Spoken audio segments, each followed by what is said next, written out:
Quanto rende R$ 10.000 investidos em fundos imobiliários? Esse é o tema do vídeo de hoje.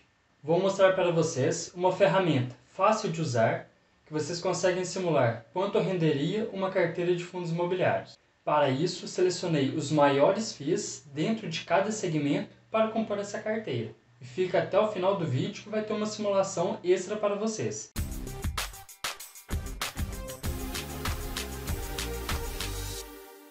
Antes de começarmos, já deixa o seu like para que esse vídeo chegue para mais pessoas. E se não for inscrito, se inscreva no canal. Então bora lá! Por que ter fundos imobiliários na carteira? O primeiro ponto que me fez ter fundos imobiliários na carteira são os proventos mensais, isentos de imposto de renda, caindo líquido na minha conta da corretora. Isso seja o mercado subindo ou o mercado caindo, me sinto seguro em saber que por volta do dia 15 sempre vou ter um dinheiro caindo na minha conta. Outro ponto é que os fundos imobiliários são menos voláteis do que as ações. Isso é, o valor da cota oscila menos. Isso faz com que o investidor iniciante se acostume melhor com a volatilidade do mercado. Algumas dicas de como reduzir as chances de errar na escolha dos fundos imobiliários. Primeira delas, não escolha fundo imobiliário que tenha apenas um imóvel. Não escolha fundo imobiliário que tenha apenas um inquilino. Diversifique nos maiores segmentos. Comece estudando pelos 3 maiores de cada segmento. Para responder a pergunta de quanto rende R$ 10.000 investidos em fundos imobiliários, primeiro preciso definir alguns critérios. O retorno vai depender de quais serão os fundos imobiliários escolhidos para compor a carteira. Temos fundos imobiliários que, devido à pandemia, estão pagando cerca de 2 a 3% de dividend yield ao ano. Já temos outros fundos imobiliários que são mais arriscados, que estão pagando mais de 15% ao ano. Então, o retorno que você vai ter vai depender de quais fundos imobiliários e quais os riscos que você está disposto a correr. Outro detalhe também é o preço pago por eles. Quanto mais caro se paga em um fundo imobiliário, menor será o seu retorno. Por quê? O dividend yield é o provento recebido sobre o valor pago. Então, quanto mais caro você paga no fundo imobiliário, menor será o seu retorno. Vou dar um exemplo para ficar mais claro para vocês. Digamos que você esteja começando a montar uma carteira do zero. Você não tem um valor grande para dar de aporte inicial, você vai aportando aos poucos. Então, se você vai investir, sei lá, 100, 200, 300 reais por mês, o preço que você vai estar pagando nesse fundo imobiliário não é tão relevante, pois você vai montando a posição desses fundos imobiliários aos poucos. Então, você vai fazendo o preço médio de acordo com o que o mercado oscila, tanto para cima quanto para baixo. Que é diferente quando você já tem um patrimônio maior e os aportes que você vai fazer depois não são tão relevantes. Então, digamos que você tem R$ 100.000 para investir. Depois você só vai investir R$ 500 por mês. Ou só vai reinvestir os proventos recebidos desses R$ 100.000. Então, você tem que ser mais criterioso na escolha dos fundos imobiliários e principalmente quanto que você está pagando neles. Pois você está fazendo um grande aporte e os seus aportes mensais serão menores. Então, preste atenção nisso. Particularmente, não gosto de montar grandes posições de uma vez. Prefiro ir fazendo divisões para montar um bom preço médio, de acordo com as oscilações do mercado. Bom, e como que eu fiz a escolha dos fundos imobiliários da carteira?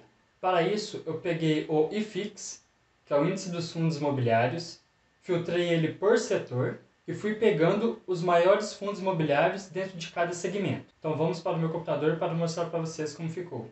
Então a composição do IFIX por setores fica da seguinte forma. Os fundos imobiliários de papéis corresponde a mais de 30% do índice. Então, para isso, eu vou pegar 3 fundos imobiliários.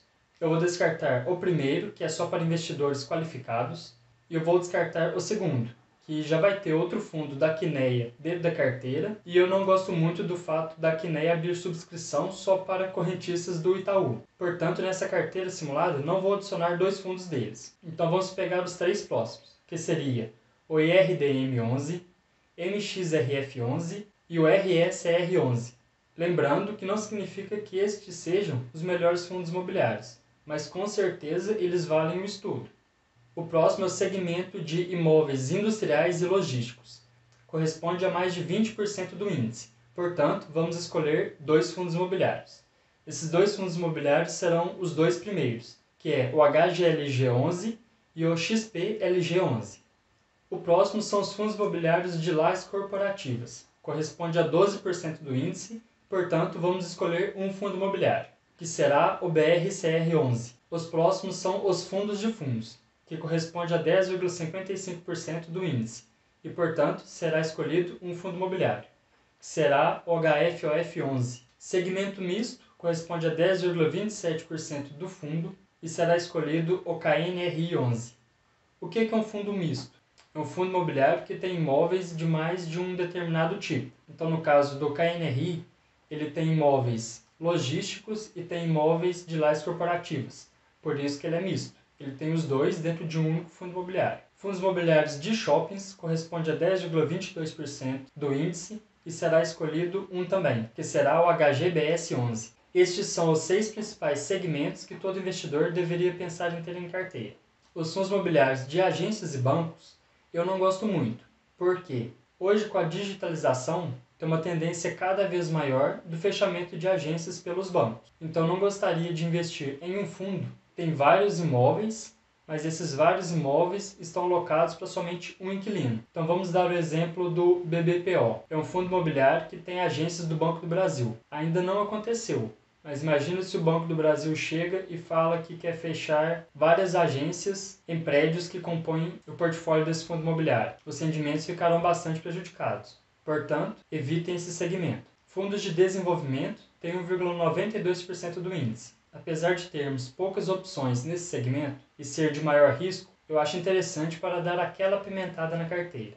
Portanto, vamos escolher o que tem maior peso, que é o TGAR11, para compor a nossa carteira. Fundos indefinidos, com 1,88% de participação, imóveis comerciais, com 0,65%, educacional, com 0,36% e hotéis, com 0,17%. Então, para acompanhar os pesos de cada segmento dentro do índice, a carteira ficou distribuída da seguinte forma: 31% nos fundos imobiliários de recebíveis, que são os de papéis, 20,6% em fundos imobiliários industriais ou logísticos, 9,9% em lajes corporativas, 10,3% em fundo de fundos, 9,5% híbrido, 8,7% shopping e 10,1% desenvolvimento. Então, a composição dessa carteira está diversificada e seguindo os pesos do índice. E assim ficou a distribuição por ativos dentro da carteira, cada um com peso médio de 10%. Lógico que não dá para cravar 10% em cada um, porque só dá para comprar o valor inteiro das cotas. Mas, na média, ficou muito bem distribuído. Respondendo agora a pergunta mais importante: quanto renderia R$10.000 investidos em fundos imobiliários? Tomando como base essa carteira bem diversificada, com os maiores fundos imobiliários dentro de cada segmento, a carteira ficaria da seguinte forma. Considerando o preço atual, seria possível montar essa carteira quase que cravado nos R$10.000. Lembrando sempre que rentabilidade passada não é garantia de rentabilidade futura.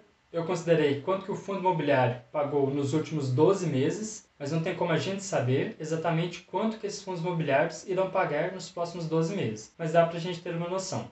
Então, o dividend yield composto da carteira foi de 7,29%, o que está bem em linha com a média do mercado. Para uma carteira bem diversificada, espere na faixa de 7 a 8% de rentabilidade anual. Se for para ter mais do que isso, você vai ter que se expor a um maior risco, como rentabilidade mensal de 0,61%. Nisso, os R$10.000 investidos daria R$ 728 ao ano ou R$ 60,72 ao mês. Aí você pode estar se perguntando: nossa, Sávio, mas é muito pouco. Eu vou investir R$10.000 para ganhar só R$ 60 por mês? Mas com a taxa básica a níveis mínimos igual nós estamos hoje, você sabe quanto rende a poupança? Esses mesmos R$10.000 investidos na poupança renderia para você R$ 11,66. Então, os fundos imobiliários estão rendendo quase 5 vezes mais. Lógico, cada um tem os seus riscos, cada um tem o seu papel dentro da carteira. Não invista o dinheiro que é da sua reserva de emergência em fundos imobiliários, pois é um investimento em renda variável. O valor da cota oscila para cima e para baixo. Na poupança, mesmo rendendo pouco, sempre vai ter rentabilidade positiva, entre aspas, porque a poupança perde disparado para a inflação. A inflação oficial, medida pelo governo nos últimos 12 meses, foi de 4,7%, enquanto a poupança rende 70% da taxa básica, ou seja, rende 1,4%. Então, enquanto numa ponta você está ganhando 1,4%, você vê os preços dos produtos aumentando em pelo menos 4,5%. Então, na prática, você está perdendo dinheiro. E investir em fundos imobiliários é uma das melhores formas não só de preservar capital, como de acumular patrimônio para o longo prazo. Mas a questão é, não vai ser esses R$60 por mês que vai te deixar rico. Vai ser a capacidade do seu aporte ao longo dos anos. E você sabe quanto que custaria para montar essa carteira diversificada comprando pelo menos uma dessas cotas? Gastaria menos de R$1.300. Então, com R$1.300, você consegue montar uma carteira super diversificada, pegando os maiores fundos imobiliários, diversificado dentro dos segmentos e o melhor, investindo com pouco dinheiro. Existe um site chamado Domo, que tem uma ferramenta super fácil e prática, chamada Calculadora de Rendimentos. Você coloca o nome dos fundos imobiliários lá, que seriam a sua carteira, para saber quanto você receberia de proventos mensais. Vou deixar o link aí na descrição e vou mostrar para vocês como funciona. Então, estou com a calculadora de rendimentos aberta aqui. Então, vamos colocar aqui o primeiro ativo, que seria o IRDM11. Colocar nele R$1.000. Eu vou colocar aqui o próximo ativo, que seria o MXRF11. E você faz isso para todos os fundos imobiliários que compõem a sua carteira. Aí você insere o seu e-mail, depois manda calcular. Aí o site já traz de maneira rápida quanto que teria recebido. Mas vamos acabar de adicionar o restante dos fundos imobiliários para ver se bate com o valor que eu puxei lá para a nossa carteira. Daqui a pouco eu volto.